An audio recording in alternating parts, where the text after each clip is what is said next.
Hey, everybody, and welcome back to another episode of Indie Game Movement, the podcast that talks about the marketing and business of indie games. I'm Andrew Pappas. I'm going to be your host today, and this is episode 287. Apologize for the little raspy voice here, but today we're going to be talking about creating exponential community growth.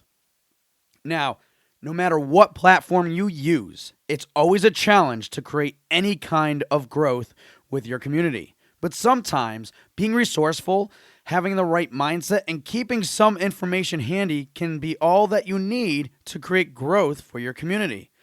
Thankfully, our guest today shares his experiences, processes, and how he goes about making the most out of helpful information to find opportunities that can lead to exponential growth. So that's what we're going to be talking about right here today on Indie Game Movement.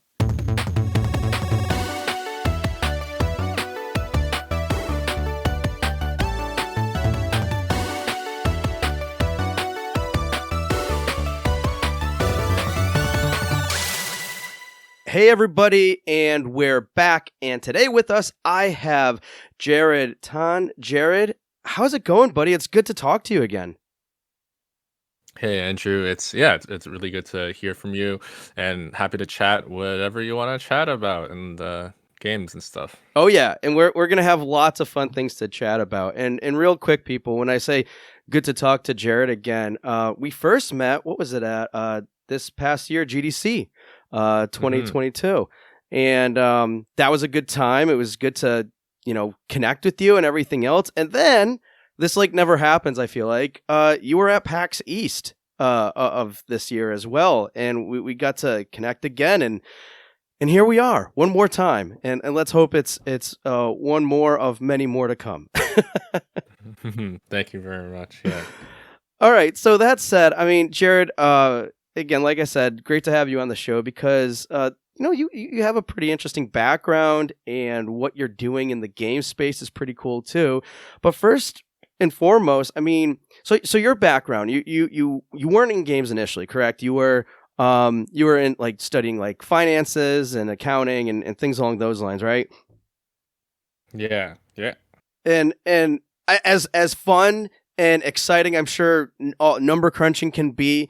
I mean, you even got to the point of becoming a CPA and everything. You ended up kind of pivoting a little bit and getting into games.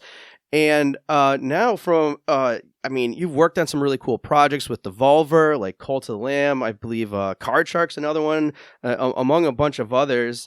So I'm curious, what exactly is it that you do with Devolver, with these projects? Because, I mean, you're really getting into a lot of cool things, and which we're going to be talking about in a moment. But please share us a little bit more about, what your role is and the kind of cool, fun things you do when you're working on these projects at Devolver. Yeah. So the past year or so, I've basically been a community manager on two sets with two studios through Devolver. The first was with Nariel. They made their names from developing Reigns, which is a pretty popular game on mobile. And then this year, we launched Card Shark, which is a cheating game, a game where instead where you it's a historical narrative, where you will climb the social ladder of 18th century pre-revolutionary France by Ooh. cheating your way up to different social status of gambling tables, and all the yeah, it's a very, very unique game, very niche, so it's Yeah. definitely not an easy sell. And yeah, but it was a lot of fun to work on, and a game that I'm really proud of, and I think the team's really proud of. I think it's a really artful game, very special game. The gameplay, I don't think there's any game quite like it. So yeah, that's something that I'm very happy to have been able to work with. And after that, I worked on Cult of the Lamb, which is a game that I think most people will be familiar with. It's a cross between a action, dungeon crawling action roguelite and a farming colony sim, but all of that is wrapped within this premise where you play as a cute lamb who's been tasked by a demon of some sort to create a cult in the demon's name.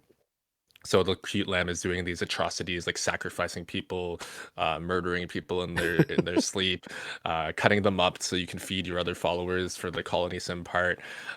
Yeah. And as a community manager, I do a bunch of different things related within the marketing space, but more focused on I guess if I were to summarize it, it'd be giving the communication from the development team to the player base and potential players, and then listening to what the players' comments and feedback is, and sharing that back to the development team. So kind of being the in-between point to reach more players, to talk to players, and then to hear them so that we can improve the games as best we can. Nice. And yeah, and that's all very important too. Obviously, right? I mean, and why a big part of what we're going to be talking about in a moment, because that communication is key, especially when trying to find the right certain ways to approach it, so that communication ends up turning into some results. But before we dig into that, there's a few other things that I want to learn about you quick. One is just for the fun of it, what do you do outside of work when you're not really busy getting into the weeds in terms of what's the best way to communicate with audiences and greater audience and such? What do you do for fun, or when you're trying to unplug or replug, I guess, as we are as gamers? Yeah, so some of the time that I'm not working is spent playing games. I'm a big Splatoon player. Ah, I really like competitive Pokemon and the strategy and mind games that go into that.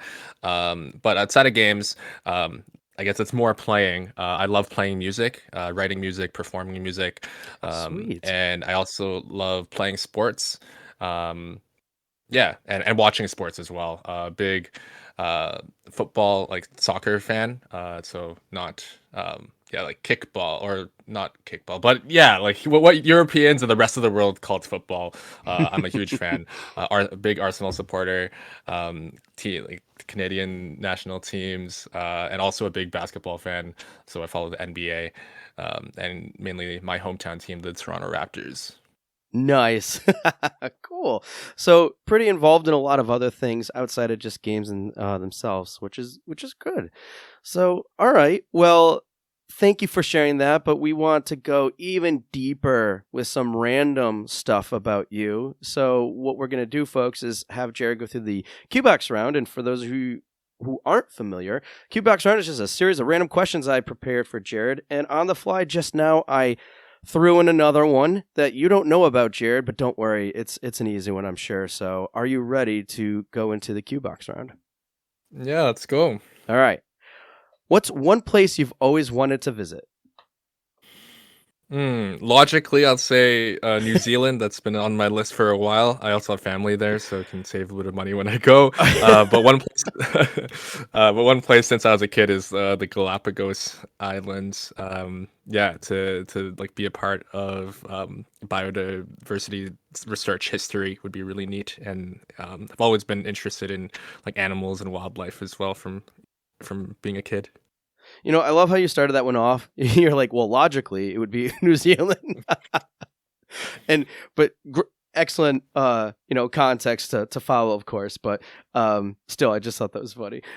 All right, would you rather be able to fly or breathe underwater? I think flying is just more practical. But breathing underwater would be pretty cool. Um, I guess in a way you can learn to scuba dive, and that's like close to breathing underwater. So yeah, would have to pick flying. It's just the correct objective answer. So you see, folks, there's a good thing that is leading into Jared's personality and qualities and skills and stuff. When just you can tell from some of these answers he's already providing us. You're like, well, the most practical one would be flying. I love it. I absolutely love it. And again, it just makes me that much more excited to talk about what we're going to in a moment. All right. But I digress here. Next one. What's your biggest gaming pet peeve? Oh man. I almost don't want to say it, but so I feel I'm afraid. But no, I hate games that involve grinding or like leveling. yeah, I think in general, if you like gameplay where it's like you do a bunch of things and the only real reward is that your numbers get bigger, is like, yeah, that's not very engaging gameplay to me.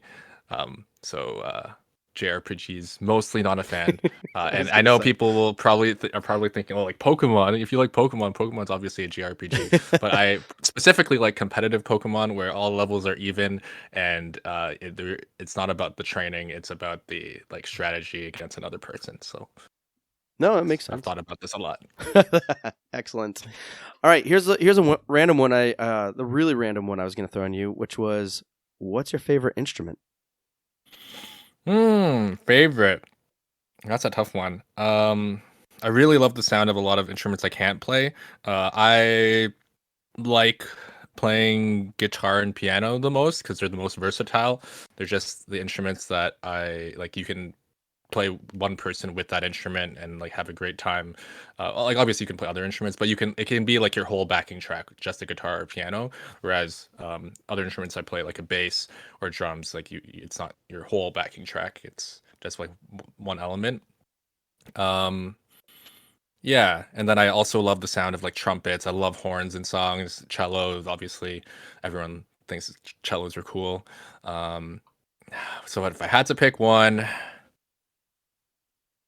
favorite, wow, that's a really tough one. I love all these weird instruments like accordions or mandolins. Like, oh, they all have such cool sounds. Even banjo. Um, oh man, this is a really hard question. I've never really like picked one as a favorite.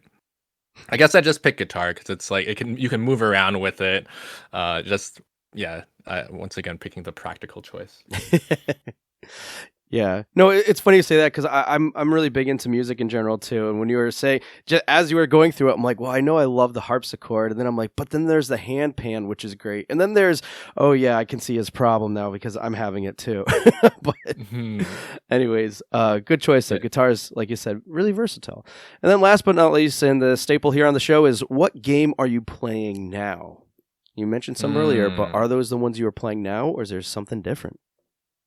Yeah, right now I'm mostly in like brainless mode playing Splatoon. um, yeah, kind of just something to do with friends, to hang out. But I guess to be more interesting, the most recent new game I've played through was Immortality, by Half Mermaid and Sam Barlow and his team. And wow, Immortality, like the Game Awards nominations just came out yesterday, and we're like really happy that they got a number of nominations. It's so, I think it's like so creative, so well done. Yeah, I have so many good things to say about Immortality, and everyone should try it as long as they can cope with the trigger warning. Make sure you read the trigger warning, and then yeah, the very worthwhile experience. Excellent. Well, Jared, thank you so much for sharing all that stuff. Really interesting facts and other things. And again, I just thought it was really cool how it kind of shone a little bit more light into just how you tick in a way, which again, like I said, we're going to get into right now. And as I mentioned at the opening of the show today, we're going to be talking about creating exponential community growth, because a lot of what Jared has done in the past, which he kind of shared a little bit about, is really creating just some really big, almost in some, not necessarily rapid, but in some cases, I'm sure that could happen or has happened. But really looking at the different ways of creating exponential growth. So what I want to do, Jared, is just kind of kick this off with, you know, with these, some of the titles you mentioned and others too, you've had a lot of success with building like various kinds of communities. So when you're growing any community, what kind of foundation or processes do you start with? Hmm. Number one, it's got to start with having a good game that people want to play.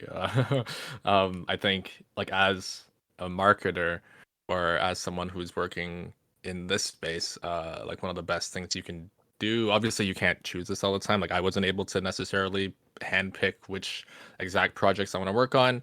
But yeah, if you have a better sense of which projects have potential, then you can try to work on those. And uh, then that can lead you on a path to having more growth just because of like the game itself is better or the product is better. Um, or at least it's like a product that can or a game that can reach more people, even if like the like objective quality is not really a thing, but like which ones can have more wider appeal, for example. um yeah, so at the very start, like even deciding what you're picking, like from a publisher perspective, that's like what the publisher's trying to do. They're trying to pick projects that are that have potential to like reach a lot more people than like the weight class of the amount of investment and time that's going into the project. Um, but once you've already joined a team or you're starting to work with a team, I think the first questions to ask are questions that find the story of the development team. Um, things like, how did your studio start? Like, how did you start working together? How did you get to this point that you're working on this game? Things like, how do you describe the game that you're working on? And then using that, um, like how they think of it, because that can be different than what a third party or like a casual observer, when they see it for the first time, they're going to see something different. They've seen it as like the trailer or some reveal or some screenshots and whatever, but like the people who are working on it, they have this idea of what they were going for, and that is can be its own message and a story to tell in its own way. Um, how do like what kind of voice does the development team want to represent? What kind of voice do they want representing them? Like, are they like more silly people and they want to show that, or are they serious people but they want to seem silly? Or are they serious people and they don't want to be silly, they want to be serious? Like, I think those are important so that you can capture the spirit of the team and accurately represent them, or and represent how they want to be represented. Yeah, so I think generally the first thing is to find the story of the team and what they think of their own game and how their game came to be, and yeah, use that and then try to like really hone down what it is and think of ways to convey those messages and those stories in like as few words or as quickly as possible. And those are kind of the starting point from where you're gonna start doing your communication to represent the studio.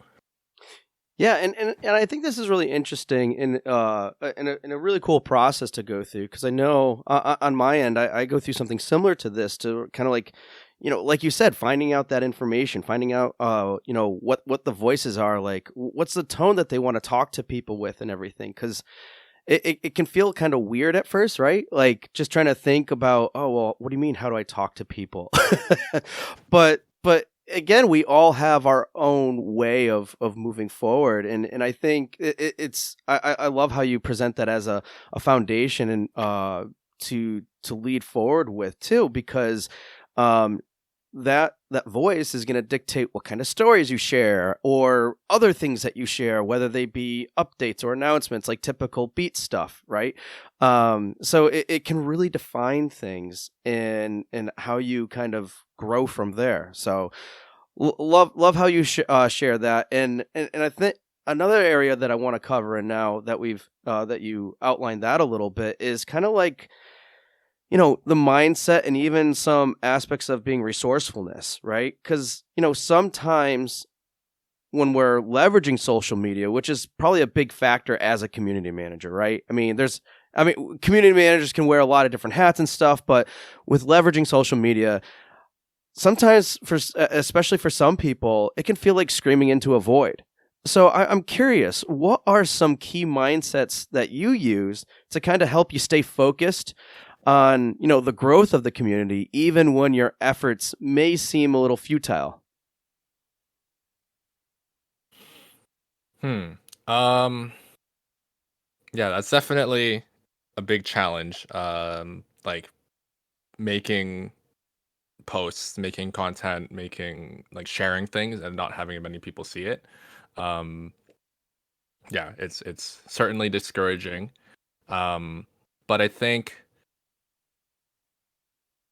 one way to like think about it, or to at least like try to like realign, is to push things in shorter stints. So instead of like having this cadence that you're like, okay, I gotta make like I'm required to make all these posts like every day for 100 days, which or like every week for a whole year. Um, Pushing things out um, in, let's say, instead of like if let's say you're doing 1 week, one or two, let's say one per week for a whole year, that's 50 posts, or like 50 pieces of content. That's a lot of things to share. Mm. So it's basically to like make it more efficient, or to change the cadence. So instead of doing like 50 in a year, then if you like condense that to like you slowly work up to you have this many pieces of things to share, and then share them closer together. So maybe like 50 in 3 months. So then that's over 90 days. So like once every 2 days. Um, uh, yeah, and then that's one way to kind of like change things up a little bit. And then it might lead to different results. And I think in general, it's just like iterating, looking at what worked in the past, and then or what didn't work in the past, and like just continue to try different things, which is very difficult, because that requires a lot of different ideas. Um, but yeah, iterating, also trying to like different platforms. Um, Yeah, and to be honest, sometimes like it's just there, like you don't, the game itself might not be super well, like it might not be like it might not be the fit for that platform, and that is just like a reality of the situation, and you just can't reach that many people if you don't have something that works on the platform. But if you can like try to think outside the box, then it could be useful. Like last week, I was talking to someone who they had posted a number of things on TikTok that didn't really get much traction, but to me, like one of the first things I noticed was the TikTok videos they had. Um, they didn't show this like one key unique thing about the game. The game has this like split screen gameplay where you have to pay attention to something on the left side as well as on the right side, which is like inside the spaceship and outside the spaceship.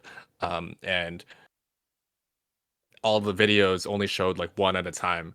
But I think it would, like, at least it's worth a shot to show both of them on the screen at the same time. Which Mm. in TikTok, oh, like how am I going to do that? Because it's vertical format. But then it's going to require editing. You got to like crop it and then put one on top and one on the bottom, which is more work, slightly more work.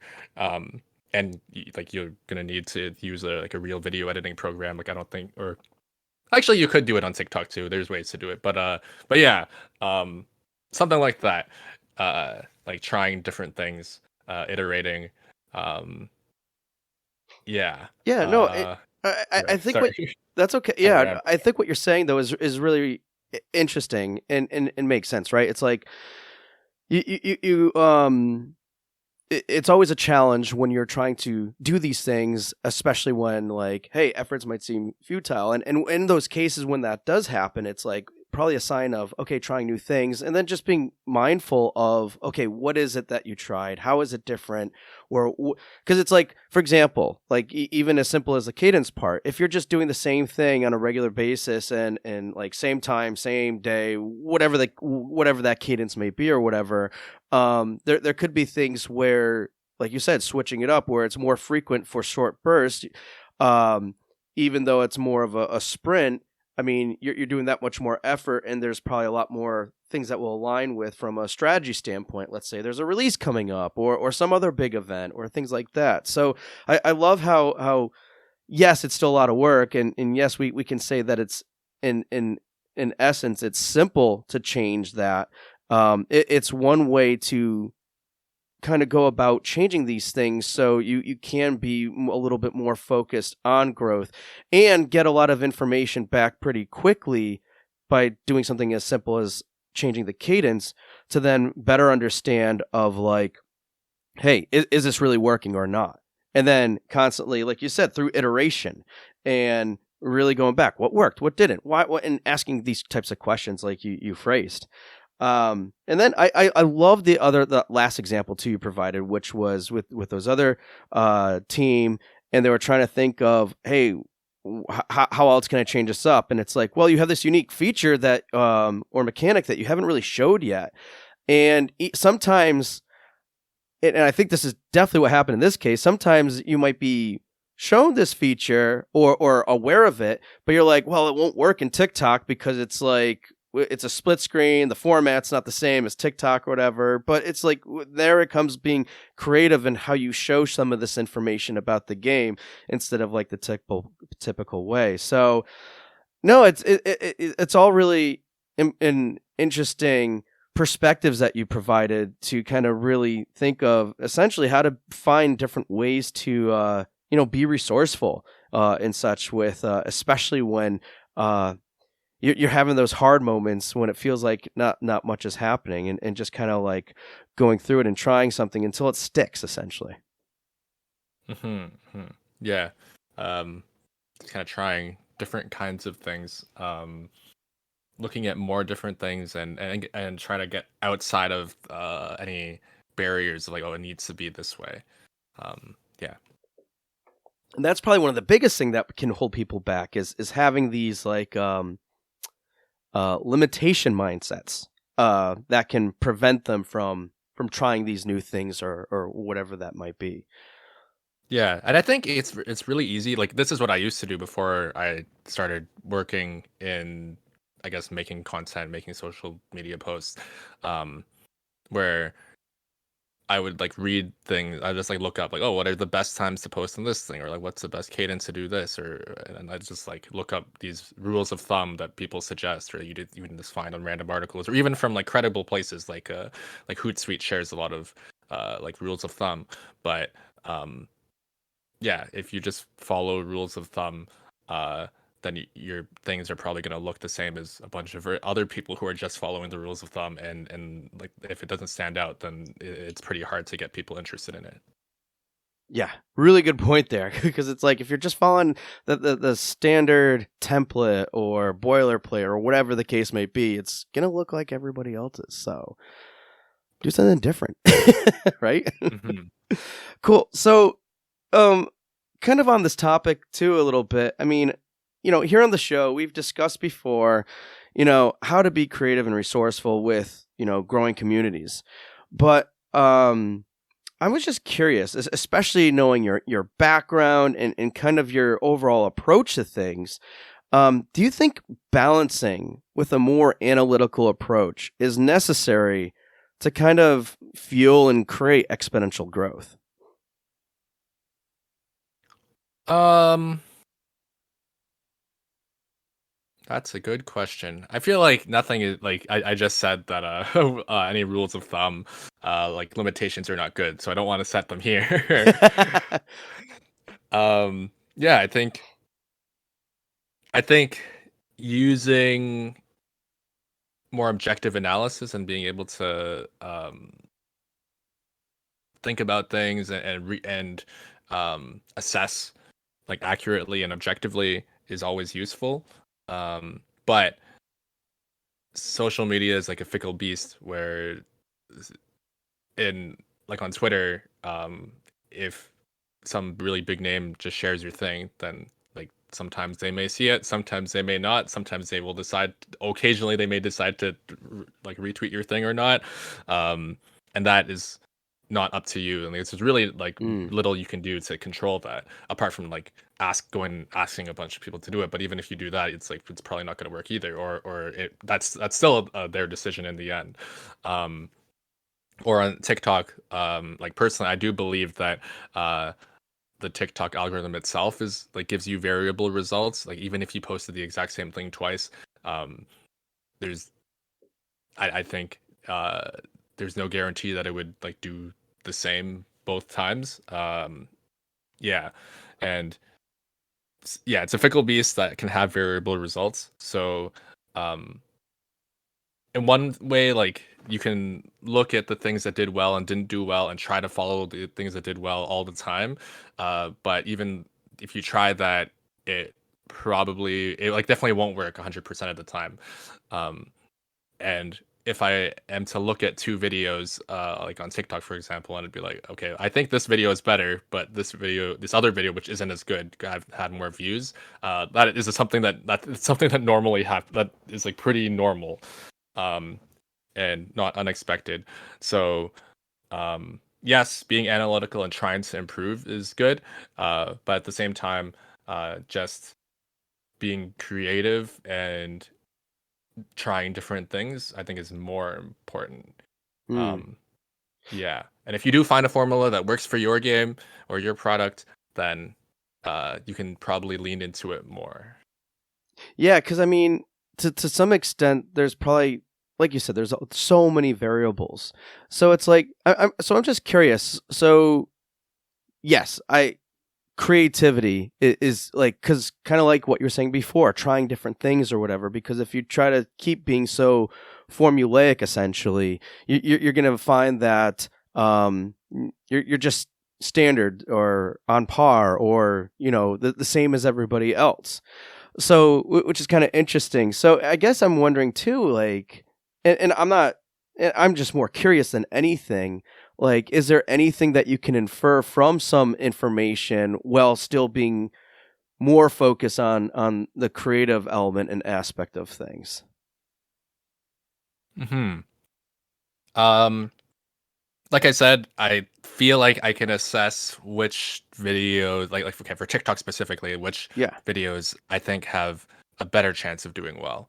And like there are people on other platforms, um, there like on YouTube, there are people who make their living and make a lot of money as like YouTube analysts or like consultants, where they will work with a YouTuber who has some form of following and some traction, and like try to optimize the content so that optimize the videos they're making so that they can grow and therefore lead to like a bigger following, to more views, to more money.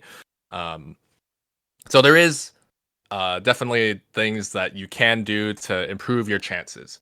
Um, so that's kind of like the difference that I would say. It's like if you do the things that people say will be good, it's no guarantee that it will be good. That leads to good results. But um, there are ways. But if you do them, I think you are probably increase your chances. And if you have something that works already, then there are ways to like optimize based on that. Like you can like instead of optimizing directly for the results, like I try to optimize my like production process. Therefore, I can make Mm. more things without thinking so hard or without like spending so much time on it.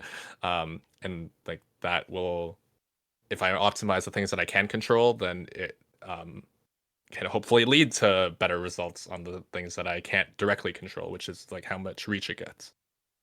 Yeah, no, and it's interesting too, because sometimes it's just about making those slight little changes that can really um, put like kind of like make the needle go up in a way, but just by trying something different, new, and changing out your process a little bit, whatever. Like, and it kind of goes back to what you said earlier about the whole cadence thing. So definitely some Yeah.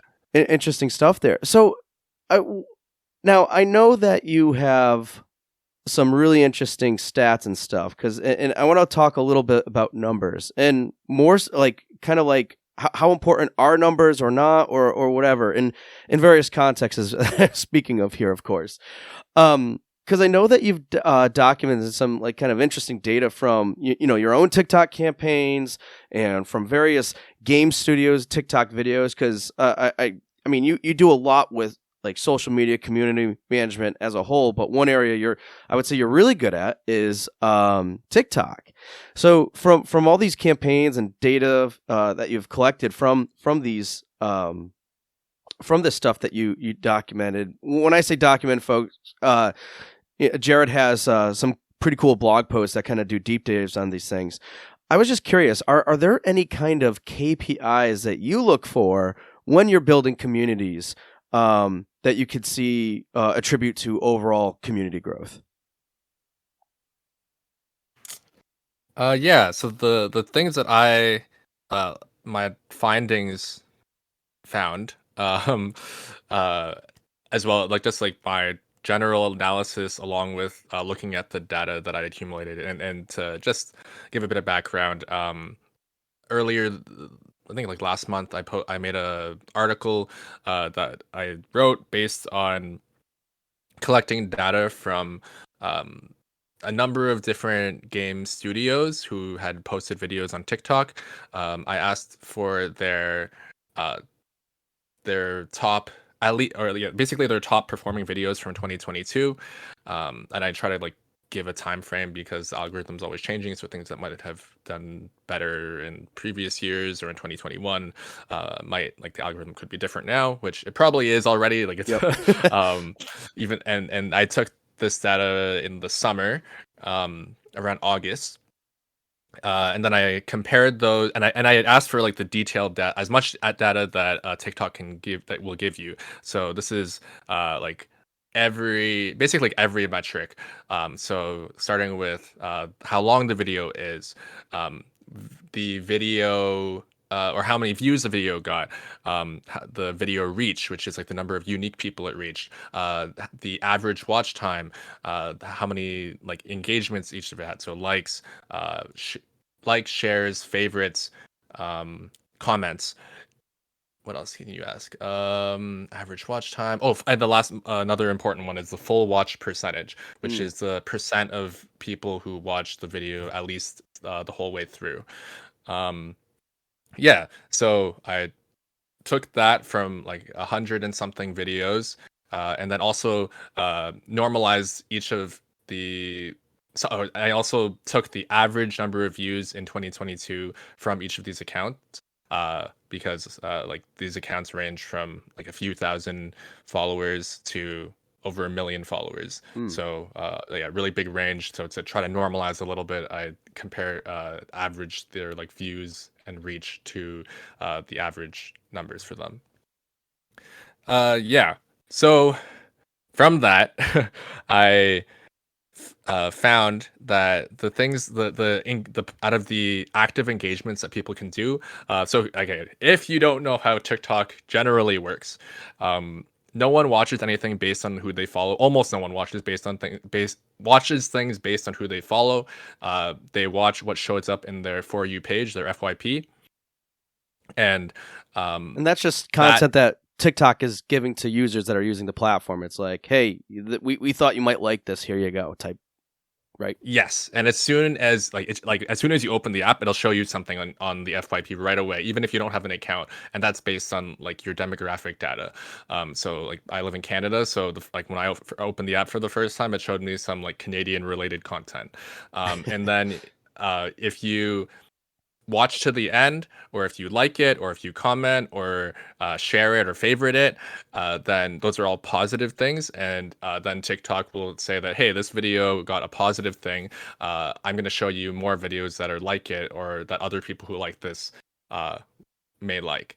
And then by like doing that for maybe an hour or two, and the other option is if you like just like don't watch and you swipe away, or you can choose an option that lets you say that I don't like this content. I don't want to see more things like it. So if you do that for like an hour or two on the app when you first open it, then now your For You page will be like crafted to show you things that you're interested in. And that's pretty much how everyone like consumes content, consumes videos, and watches things on TikTok. So out of the active engagements that people can do to say that they like a thing, the ones that have the strongest correlation with the number of views are likes and favorites.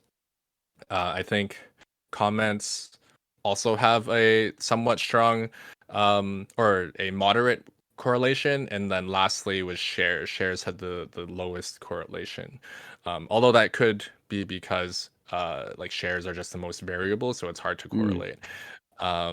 Yeah, so based on that, if you trust my data, which it's not like that scientific, but you could say that, okay, if you want your video to be seen by more people, then you can try to encourage people at the end, like, hey, if you like this video, like and favorite, or just ask for a favorite, because I think any marketer will tell you that you don't want to ask for too many things in your call to action, then people won't do them, or they'll just like not pay attention. If you ask for them to follow, and leave a comment and go to the Steam page and wishlist it, or go to the App Store and download it, like that's too many things to ask. So you keep it simple. Ask for one thing and say that this will help you your like whatever. Yeah. So if you're gonna ask for one thing, based on my data, you could ask for likes and favorites. Whether that will lead to better results, maybe. But yeah, that's like the kind of analysis that happened.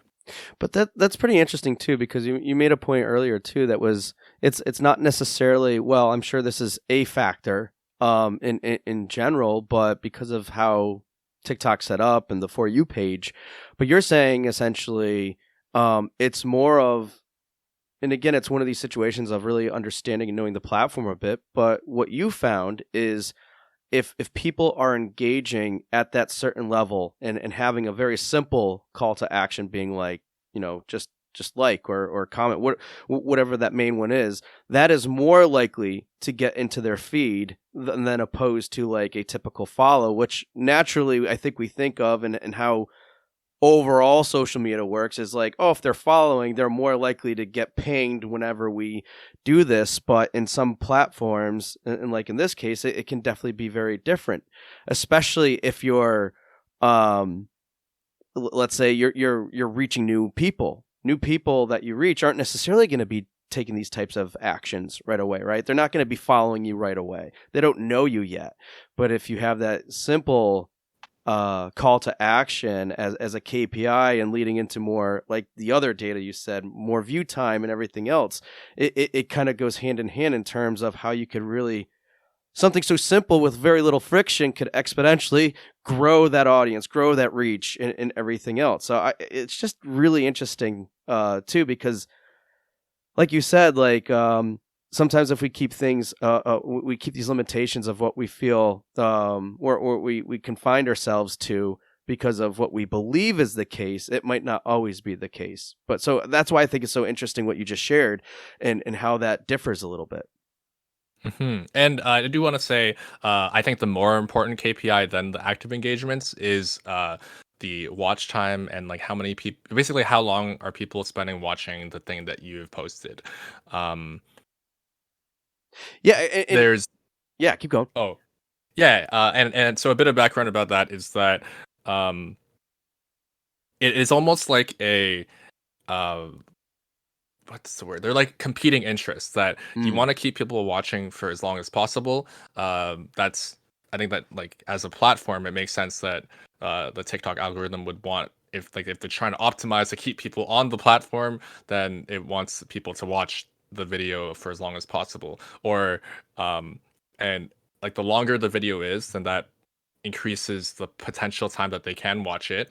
Um, but the longer the video is, the more likely they are to swipe away early. And this is where, if you once you get enough followers, or at some point, TikTok will give you a graph of each video that shows the interest or like how long people watched for. And this is something that people on YouTube are really yeah. familiar Yep. with as well. So yeah, look at that. See okay, like at what point did people drop off? There's always going to be there almost always be a big drop off at the beginning. Right. And many people, like if you just watch a normal TikTok watching person, like a young person, like find a high schooler or like a university age person in your life and watch them watch TikTok, and you'll see like how fast they swipe off. So that's where you really need to get your hook in the first second, or at worst like the first 3 seconds. And then you need to like say things quickly and like to keep them engaged and convinced to keep on and interested to continue watching for as long as possible.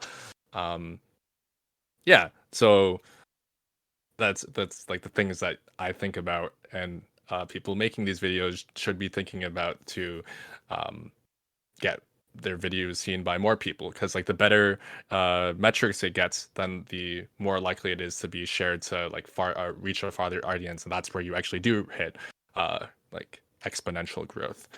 Also want to say that even if a video is very short, it can it can have good metrics and like high numbers, that's usually because it's like something funny or something that people want to watch multiple times. You're like, wow, like what is this? And the first time they watch it, and then they watch it again so they can see it again, or like, and they just enjoy watching it multiple times. Like it's fun to watch.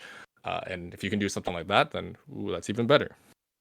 You know what's kind of funny when you say that too is like sometimes I find myself I'm not on TikTok that often, but when I am, I'll see something and I'll be like, oh wait, I want to show my kid or my wife, and instead of like pausing it because I can't remember if I can do it in the app or not, or I know on the desktop I can, but either way, I usually just let it run, and I'm like, oh wait, let's let it start over again. So now it's like the third or fourth time that this video has ran through, so I can actually get it to a point to share with someone. But I think a good point too, like you made a lot of interesting things that it's just so fascinating in terms of like, and especially where the creativity comes out too. It's like, hey, what's that hook? What are you doing to really get people there? And whether it's long or short, what are you doing to really keep them there? And don't clickbait it. And what I mean by that is, how many videos have you seen, Jared, where people will comment in a TikTok saying, "I will never get that 3 minutes back of my life," and it's just the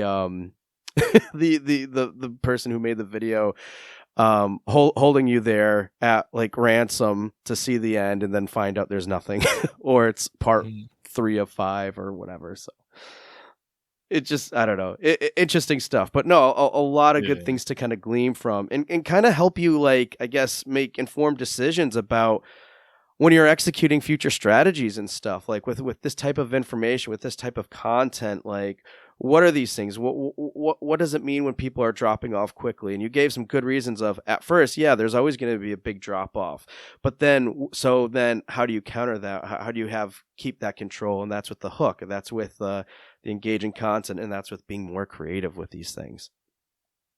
Mm-hmm.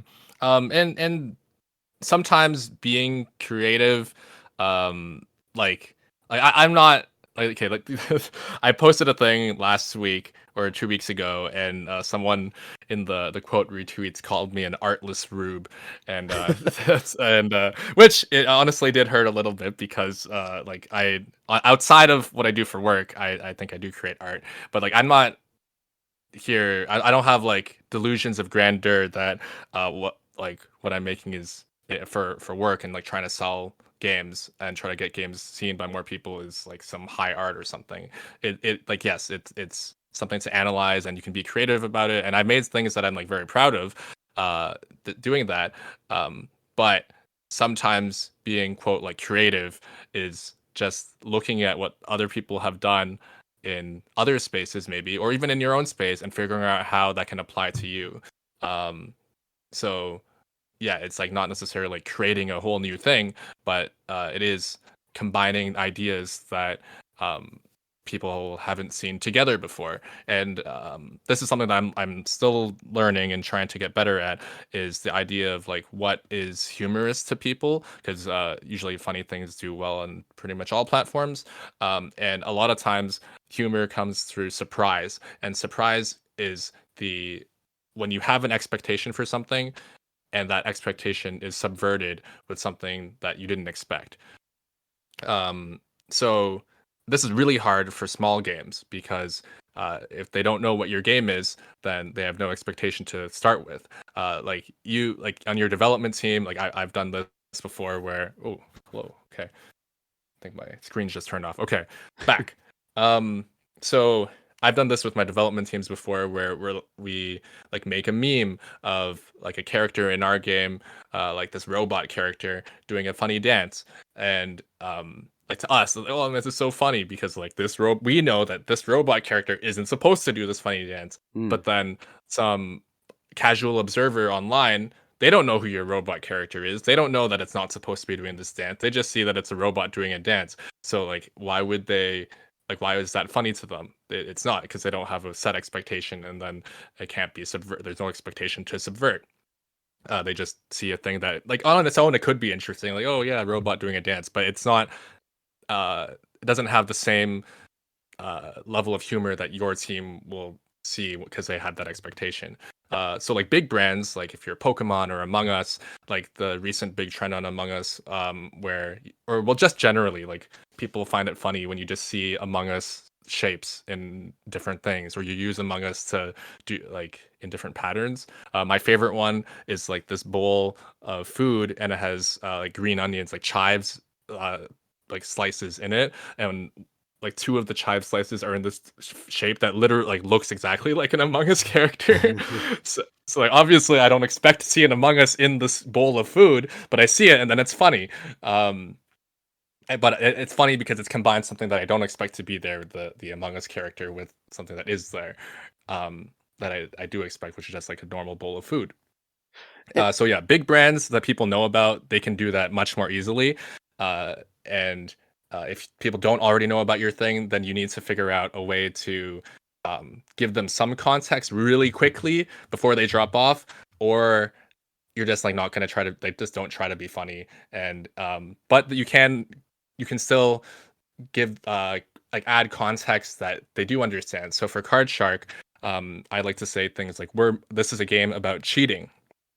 And like that sentence on its own, like a game about cheating, or a game where you cheat, a game where you have to cheat, like all of these sentences are things that don't typically make sense. Like a game, like cheating goes against what you do in games. Cheat people don't like cheaters, and yeah, so like that. So in this case, what they have context for is the idea of cheating and games, and like now I'm combining these two things, and then I use that to hook them to talk about my game, which is not directly about my game right away, but that's like the first sentence that I'm trying to hook them with, because that is the part that they can understand and be surprised by.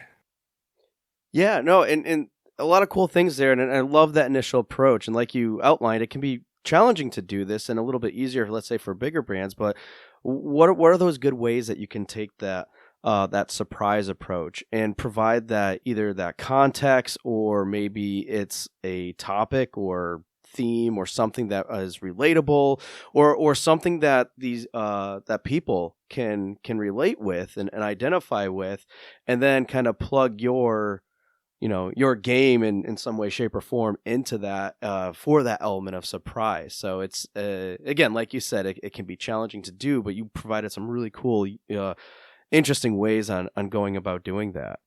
Yeah, another one we did that did really well was basically I reference a very famous cheater, or someone who people thought cheated. I think he cheated, but the Minecraft YouTuber Dream, he was involved in this like big cheating scandal, and obviously he's very popular among younger people as well.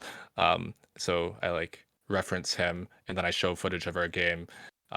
And another thing that like works well on TikTok is responding to comments. It has an Mm. interesting feature that you can take a comment on one of your other videos, and it'll show up on like the screen of the new video, and you're like responding to it with a new video.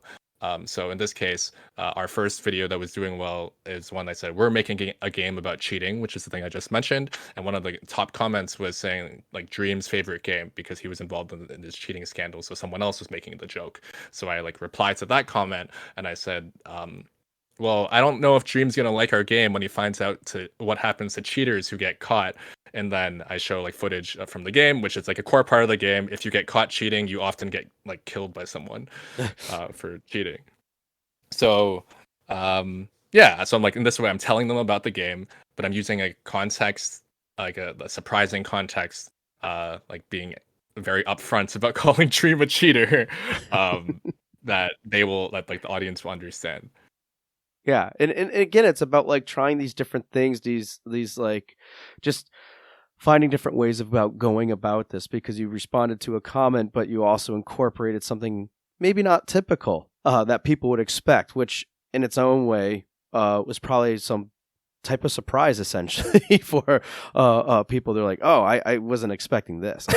And you're providing information about the game at the same time. Yeah, yeah. And another example, just quickly, on the Cult of the Lamb account, I think I was just like what can I thinking what can I post today, and I saw that National Boyfriend Day was trending, Yeah. and I, I don't remember how I came up with this, but I was like, oh, this would be funny if we said like, oh, we don't Cult of the Lamb does not support National Boyfriend Day.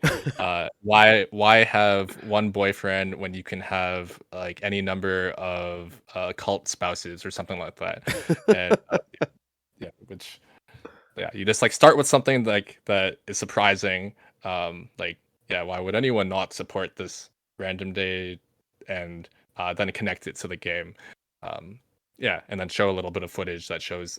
In this case, it was some footage I already had of like the Lamb character marrying multiple different spouses, which is a thing that happens in the game.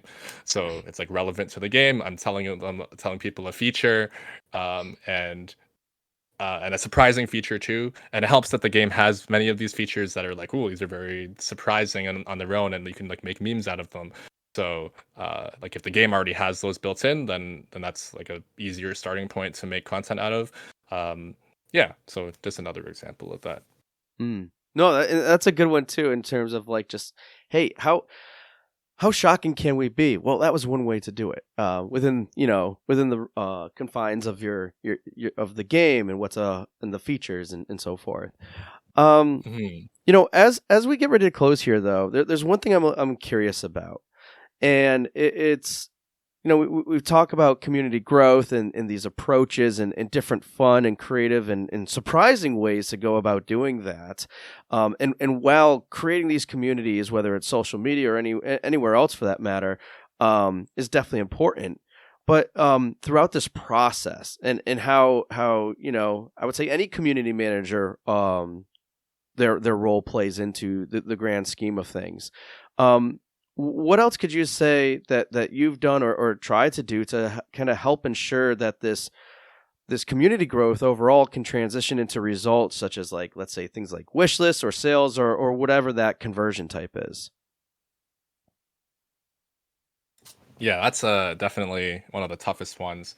Um, I'm currently trying to look at a bunch of numbers to see what kinds of trends you can find between like hit tweets or like viral TikTok videos or viral YouTube videos, and how they correlate to wish lists and sales. Um, it's not super straightforward Mm. because a lot of the things overlap. Like your accounts will probably do better around your launch time, if like there are people interested in your game at that time. But at the same time, like obviously the sales are like going up or whatever. Like your other hard metrics are also going up because of other reasons. So like, how do you attribute what portion of this is because we're on the Steam front page? Which portion of this is from like having lots of people on Twitter talking about it, which portion is from these TikToks doing well? I don't know. There's really no way to differentiate that for sure. And even if you use tracking links, that is like very inaccurate. So there's not really, yeah, it's like not really a accurate way of Mm. splitting. Um, yeah. So, uh, how can you like try to lead to that? Um, Despite, oh, sorry, but before I try to answer that question, despite my inability to find those trends exactly, there are other people who have written about their experiences where like this video did so X well, or like they had this tweet and like this press coverage, and then at that time there was like a spike in wish lists, and Mm. otherwise they have like a very few wish lists. So um, I think it's easier to see for games that like like I guess smaller indies. Um, I guess it's always tough because we at Devolver we have like Devolver backing, and through that get more coverage through like Steam or um, all sorts of other ways to have coverage. So like the spikes are not as drastic. Um, but yeah, there's other people who have posted their numbers, and you can see like really significant spikes like in wish lists or sales when some video did well or like some tweet did well. So yes, I think there can be correlation, but for me it's hard to find them. Just want to start with that. Yeah. No, it- and yeah, totally makes yeah. sense though, because it's like again, and I know it was a bit of a loaded question, because it's always a challenge for those things. But I think a good way to look at it, and definitely want your thoughts on this, is it's these things in terms of trying to help ensure these growth.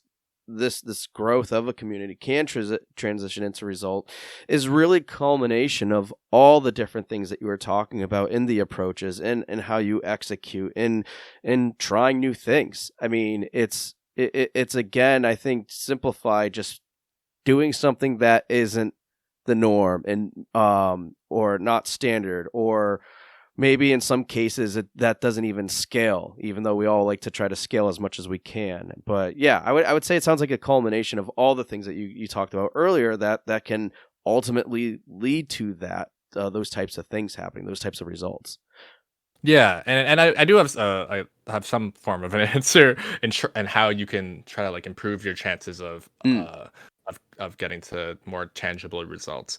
Number one is, as like conceptually, I'm sure you're aware there's like the rule of thumb in marketing, like the rule of seven. Like the number is different in the different research and stuff, but the idea that it takes 7 touch points Yep. for someone to get to the point where they'll make a buying decision with a product. And that is like they need to see or experience your product at least 7 times before they will like pull the trigger on buying, if they consider buying. Um, yeah, so social media is a really good way to try to like increase, like try to get as many of those touch points as possible. And yes, like if like one viral tweet, if someone sees it, or some meme, isn't going to be the is probably not going to like seal the deal on its own. But if they see it once and they like it, they have a higher chance of seeing more things like it as well. Then you have like that can be exponential in a way. Um, but like that could just be in the back of their subconscious, and then if they see some streamer they like playing it, or they see it somewhere else, and like those things add up to those touch points that might eventually lead to a sale. So generally, like, as a concept, that is why I try to be as big as possible on social media.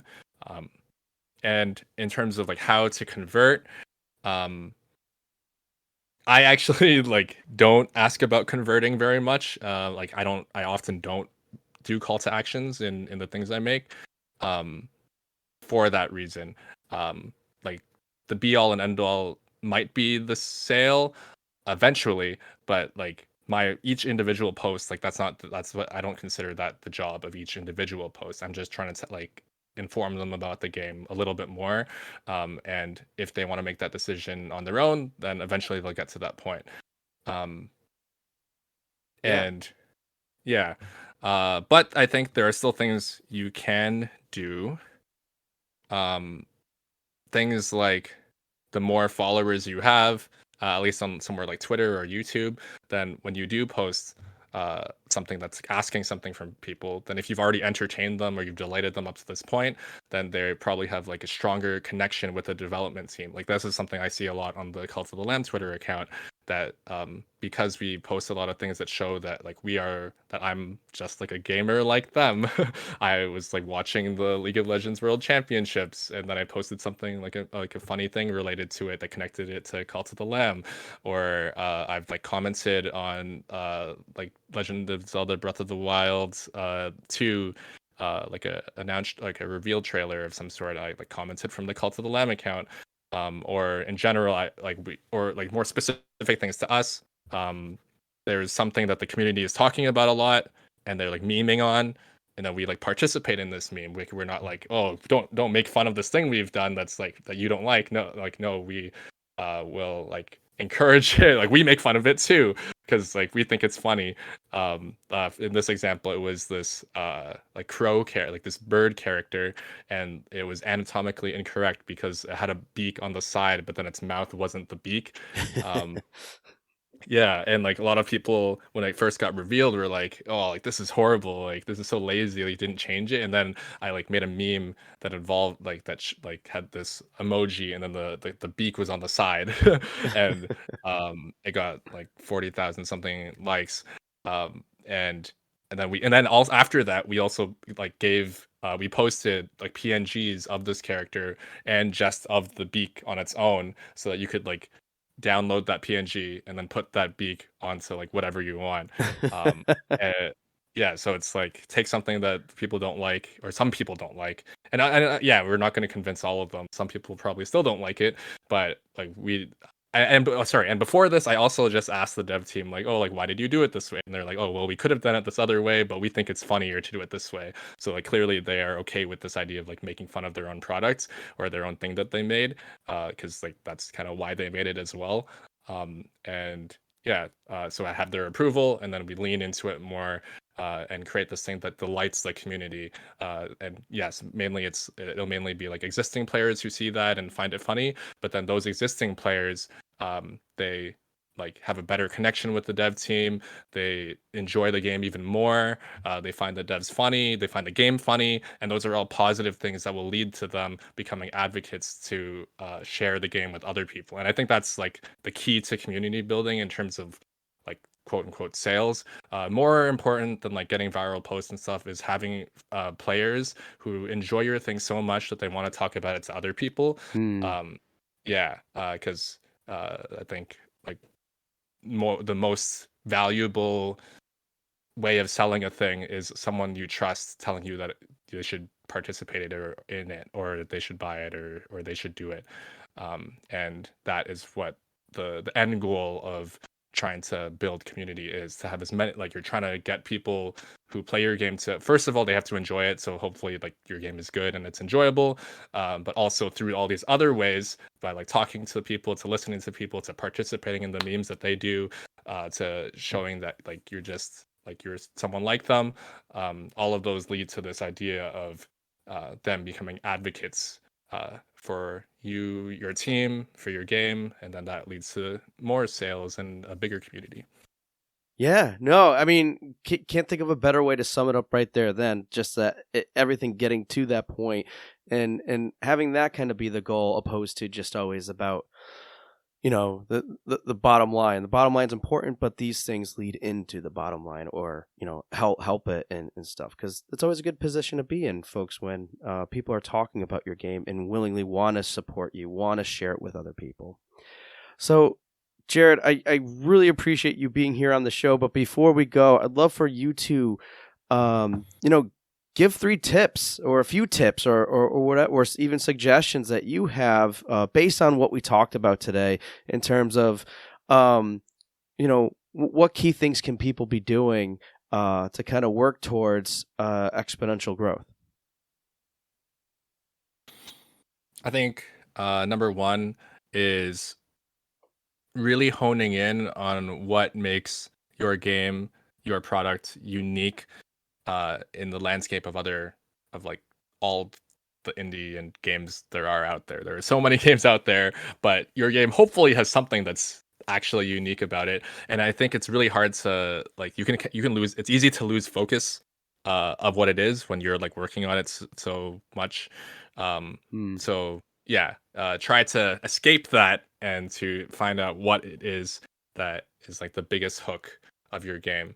The hook can actually be different in different contexts. Like on Steam, like people are very familiar with games, so you can describe it by their genre. But then on somewhere like TikTok, that might not work, and you want to talk more about like a premise or other things that are more shocking to a casual observer than like a hardcore gamer.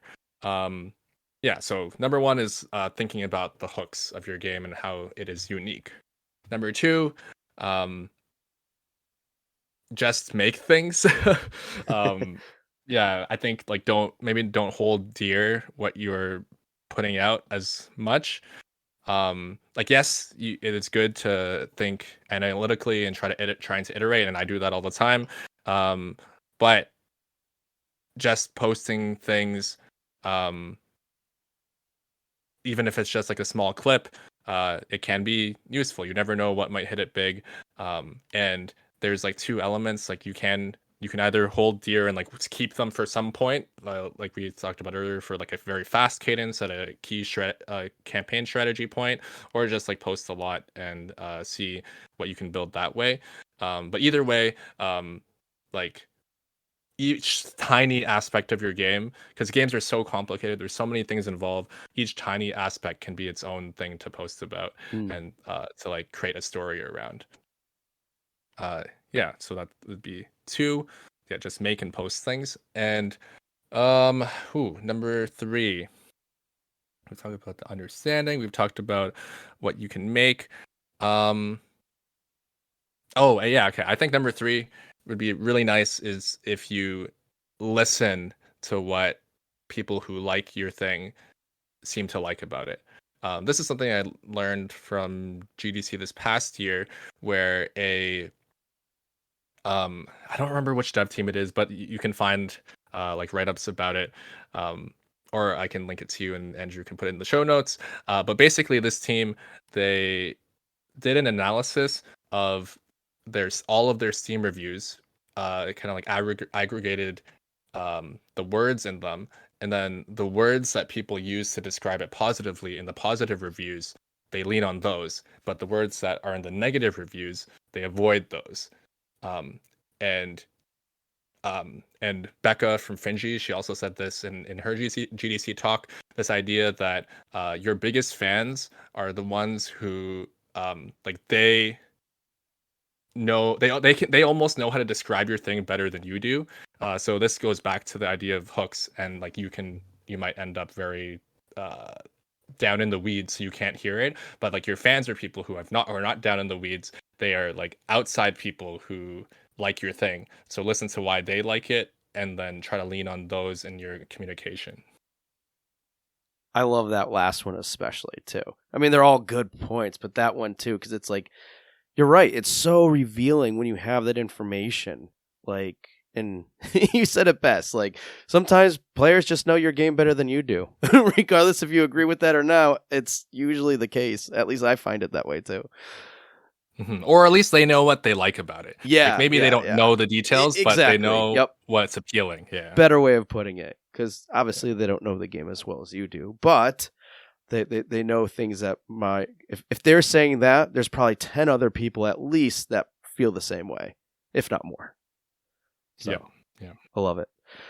Well, thank you so much for sharing those tips. Definitely good ones. And yeah, so as we close here, I'd just love for you to like, hey, what's a good way that people can reach out to you if that's possible, or to find out more about these games, Cult of Lamb and others. Hey, any links you can drop or anything along those lines. So if they want to reach out or find out more, what are good ways to do that? Yeah. Thanks for the opportunity to talk. I love rambling, and I did a lot of that today. But thank you for indulging me. Of course. Yeah. You can find me on Twitter at ehjaredj, as well as on, I think, co-host and the Game Dev Mastodon at the same handles, and also on my website. In case Twitter doesn't exist anymore, which is jaredtanj.com. I have a newsletter that you can subscribe to there, where I'm going to be posting more marketing thoughts each month. And and you can also contact me, find my contact info on my website. So yeah, it's probably the best place. jaredtanj.com. Newsletter, articles, contact me. Yeah. Yeah. And no, really, I mean, Jared dove in a little bit with one of those articles he wrote. Definitely worth checking out. He has another one there too. It's really interesting. And sign up for the email list. I mean, there's a lot of good thoughts. He shared with us today, but there's going to be a lot of future ones too. So definitely worthwhile in doing so. And again, though, that site will be in the show notes. And I know, Jared, if you're able to find that video, I will update the show notes too for the last point that you referenced about how looking back at your Steam reviews and picking out words from that to kind of use that as a means to find other ways to communicate with players based off of what they're pulling out from their end. So, at any rate, Jared, thank you so much. Wait, sorry. One thing. Yeah, of course. Speaking of Steam reviews, you should very much go check out some games that I've worked on this year. Card Shark, very niche game, but like I said at the beginning, a very, very unique game that our team is proud of, and it has a over 90% Steam positive rating, as well as Cult of the Lamb, which I don't need to sell to you. You've already heard of it and already know what it's about. But yeah, Card Shark, go check it out. If you think games are art, that's somewhere you should look. Awesome. Well, yeah, folks, definitely check those out if you're not familiar with them or haven't already, so please do. And Jared, once again, thank you so much for being on the show today and sharing this great insight about how to grow communities. So thanks for your time. Thank you very much, Andrew. See you soon. Hey everyone, thank you for listening to another episode of Indie Game Movement. I'm Andrew Pappas, your host, and the show's producer is Mustafa Price. If you enjoy and value the show's content, you can support us even more by going to Patreon and visiting www.patreon.com/IGM podcast and select the tier that best suits your needs. Show notes for this episode can be found by visiting rengenmarketing.com, the number episode of the show. Rengen Marketing is a consulting marketing company that helps indie devs with their marketing efforts. Whether you need guidance with your game's marketing strategy or could use a free marketing plan template, then please visit www.rengenmarketing.com and take action. A special thanks to Dakota Saw for Season 2's opening theme and Melissa Gellis for the new logo design. And as always, thanks for being such great listeners, and we'll see you next time on Indie Game Movement.